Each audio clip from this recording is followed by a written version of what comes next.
एकूण 2,37,564 रुपयांचा धनादेश त्यांना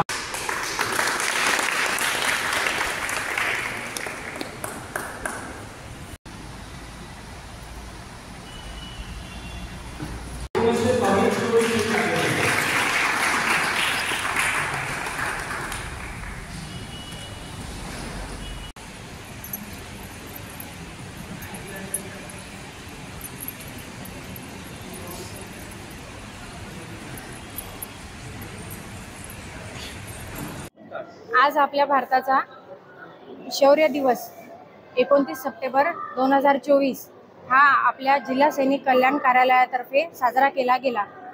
त्यामध्ये वीर माता, वीर पिता आणि वीर पत्नी व तसेच माजी सैनिक यांचा समावेश होता। 2016, 29 आणि 28 सप्टेंबर रोजी उरी सेक्टरमधील सर्जिकल स्ट्राईक नंतर हा 2018 पासून जी आर आला। त्यामुळे आपण 2018 पासून हा दिवस शौर्य दिवस म्हणून सगळीकडे साजरा करतो।